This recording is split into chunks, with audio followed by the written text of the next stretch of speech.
जम्मू कश्मीर को दहशतगर्दी से आजादी दिलाने के मिशन में हिंदुस्तानी फौज दिन रात मेहनत कर रही है।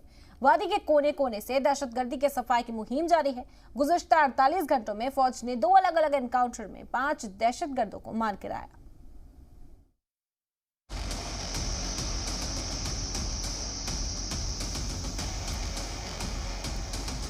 आर्टिकल 370 हटने के बाद कश्मीर तरक्की की राह पर गमजन है। मरकज की पॉलिसीज अब यहाँ के लोगों की जिंदगी बदल रही हैं।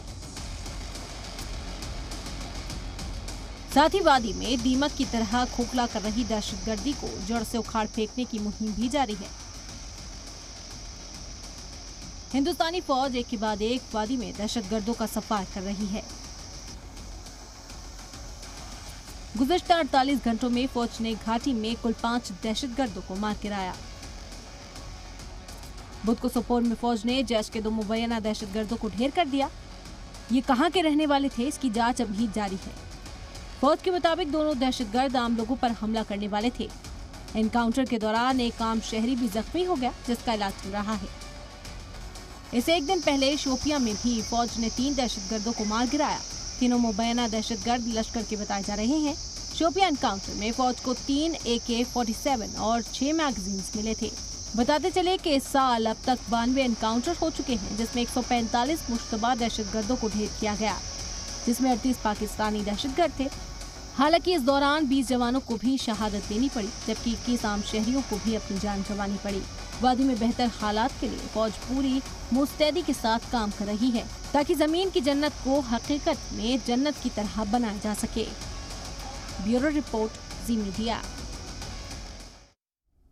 तो ऑपरेशन ऑल आउट के तहत इस कार्रवाई को अंजाम दिया जा रहा है। इस वक्त फारूक वानी हमारे नुमाइंदा बराह रास्त हमारे साथ जुड़ गए। मजीद जानकारी के साथ उनका रुख करते हैं। फारूक, क्या खबर है? सिक्योरिटी फोर्सेस के लिए बड़ी कामयाबी है, क्योंकि ऑपरेशन ऑल आउट अब तेजी से अंजाम दिया जा रहा है और जो हदफ है सिक्योरिटी फोर्सेस का कि दहशतगर्दी को जड़ से खत्म करना है, उसकी ओर एक और कदम है ये। देखिए, हमने देखा था कि जो दक्षिणी कश्मीर के संवेदनशील इलाके हैं वहाँ पे एंटी मिलिटेंसी ऑपरेशन इसमें काफ़ी तेज़ी लाई गई थी और तकरीबन जो मिलिटेंट प्रोन एरियाज़ हैं उनको खाली कर दिया गया।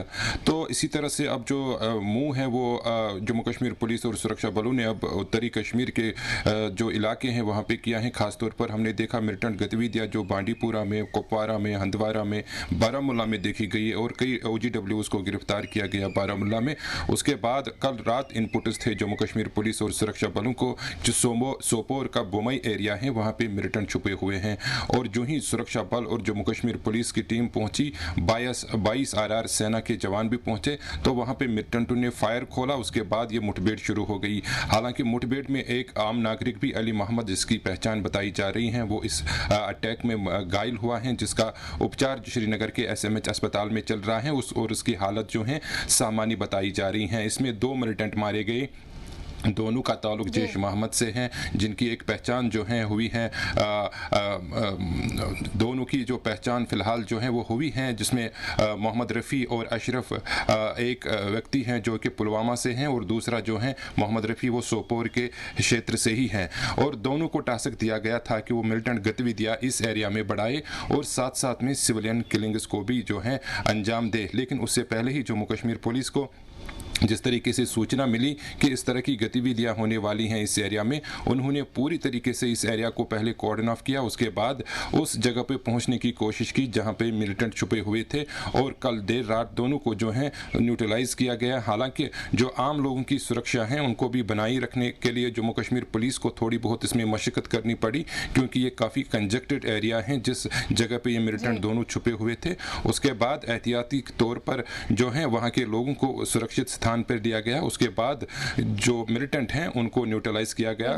कुछ ही भीतर 1 घंटे के आसपास दोनों को जो है जम्मू कश्मीर पुलिस और सुरक्षा बलों के जॉइंट ऑपरेशन में मारा गया। और जम्मू कश्मीर पुलिस ने इस सिलसिले में केस भी एक दर्ज किया है और उसकी तहकीकात चल रही हैं। हम देख रहे हैं लगातार जो उत्तरी कश्मीर के क्षेत्र हैं अब जहां पे काफ़ी शांतिपूर्ण तरीके से लोग रह रहे थे, वहां पे भी अब इस तरह की जो गतिविधियां हैं वो पिछले कुछ महीनों से तोड़ जवाब देने की कोशिशें मुसलसल फारूक यहाँ पर की जा रही है। एक शहरी, एक मकामी भी जख्मी बताया जा रहा है इस एनकाउंटर के दौरान, उससे भी अस्पताल पहुंचाया गया है। उस हवाले से क्या खबर है, क्या हालत जो है उसकी स्थिर है? क्योंकि और एक बड़ा सवाल यहाँ पर यह भी उठता है कि जैसे कि जो मकामी लोग हैं उनकी सिक्योरिटी को यकीनी बनाना है, पुख्ता बनाना है, उसके लिए ही दहशतगर्दी का खात्मा किया जा रहा है। तो एक बड़ा चैलेंज है फौज के सामने जब इस तरह के एनकाउंटर को अंजाम दिया जाता है। तो जो मकामी लोग हैं, जो रिहायशी लोग हैं, उनको कैसे महफूज रखा जाए इस पूरे वाकये से?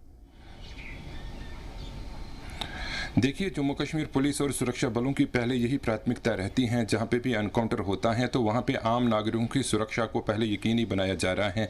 इसीलिए हमने देखा वर्ष 2022 में कम कैजुअल्टीज़ हुई हैं जम्मू कश्मीर में, और पिछले वर्षों का अगर हम आंकड़ा करें तो काफ़ी ज़्यादा उससे जो है हमने देखा था काफ़ी ज़्यादा कैजुअल्टी सिविलियन किलिंग्स की, सिविलियन आम नागरिक की हुई हैं एनकाउंटर्स के दौरान। लेकिन अब की बार वर्ष 2022 और 2021 में हमने देखा जो सुरक्षा बल हैं, जम्मू कश्मीर पुलिस हैं, उन्होंने इस तरह की रणनीति निभाई है कि पहले वो आम लोगों को सुरक्षित स्थान पर लेते हैं, जहां पे भी जो कंजेक्टेड एरियाज होते हैं, जहां पे मिलिटेंट छुपे रहते हैं, तो उनको वहां से निकाला जाता है। उसके बाद जो है एनकाउंटर जो है या फिर जो ऑपरेशन है उसको शुरू किया जाता है। तो यही कल भी हमने देखा जो बमई सोपोर इलाका है, वहाँ हालांकि एक सिविलियन अली मोहम्मद जो मैंने पहले ही बताया घायल हुआ, उसकी हालत फिलहाल श्रीनगर अस्पताल में सामान्य बताई जा रही है, उसका ट्रीटमेंट चल रहा है। और एहतियातन तौर पर यहाँ पे जम्मू कश्मीर पुलिस को उन लोगों को पहले निकालना पड़ा जो इस आसपास के एनकाउंटर जगह से रहते थे, वहाँ पे उनको हटा दिया गया। उसके बाद एनकाउंटर को शुरू किया गया और ऑपरेशन को काफ़ी देर रात तक चला, जिसमें दोनों मिलिटेंट मारे गए। उनके पास जो हथियार थे वो भी जम्मू कश्मीर पुलिस और सुरक्षा बलों ने बरामद किए। और प्राथमिकता यही रहती है जम्मू कश्मीर पुलिस की, चाहे वो दक्षिणी कश्मीर के संवेदनशील इलाके हैं या फिर उत्तरी कश्मीर के, पहले लोगों की सुरक्षा को यकीनी बनाया जा रहा है। उसके बाद किसी तरह के भी ऑपरेशन अगर करने होते हैं तो उनको अंजाम दिया जाता है। बिल्कुल फारूक, और अगर दहशतगर्दी को जड़ से खत्म करना है तो जो मिलिटेंसी की ओर राग़िब हो रहे नौजवान, उन्हें मेन स्ट्रीम से जोड़ना होगा। फौज के सामने लगातार ये चैलेंज है क्योंकि जो मकामी मिलिटेंट्स हैं वो बड़ी परेशानी खड़ी करते हैं, सरहद पार से आने वाली मदद को वही हासिल करते हैं और फिर इस तरह के ऑपरेशंस को अंजाम देते हैं। तो एक बड़ा चैलेंज फौज के सामने ये भी है। जी बिल्कुल, हमने देखा था राजौरी ज़िले में भी कुछ ही हालिया जो 4 मिलिटेंट घुसपैठ करने की कोशिश कर रहे थे, तो उनको सेना ने एक ऑपरेशन के दौरान न्यूट्रलाइज़ किया। तो इस तरीके की जो घुसपैठ की कोशिश हैं वो लगातार हम देख रहे हैं। जो बॉर्डर के एरिया हैं, जो सीमा से सटे इलाके हैं, वहाँ पे मिलिटेंट गतिविधियाँ देखने को मिल रही हैं। और जम्मू कश्मीर पुलिस और सुरक्षा बलों ने एक अभियान भी छेड़ा है इन इलाकों में, जिसमें लोगों को अवेयर किया जा रहा है कि अगर उन्हें कोई भी मूवमेंट, ज़्यादातर हम देख रहे हैं ड्रोन के द्वारा हथियार फेंके जा रहे हैं, ड्रोन के द्वारा नारकोटिक्स को प्रोत्साहन दिया जा रहा है। और दूसरी तरह के स्टिकी बॉम्ब्स भी हम देख रहे हैं जो जम्मू के कुछ सीमा से सटे इलाके हैं वहां पे भी देखने को हमें मिले। लोगों को अवेयर करने का, लोगों को बेदार करने का काम भी मुसलसल किया जा रहा है ताकि नौजवानों को इससे दूर रखा जा सके और ऑपरेशन ऑल आउट को सक्सेसफुल किया जा सके। बहुत बहुत शुक्रिया फारूक तमाम जानकारी का।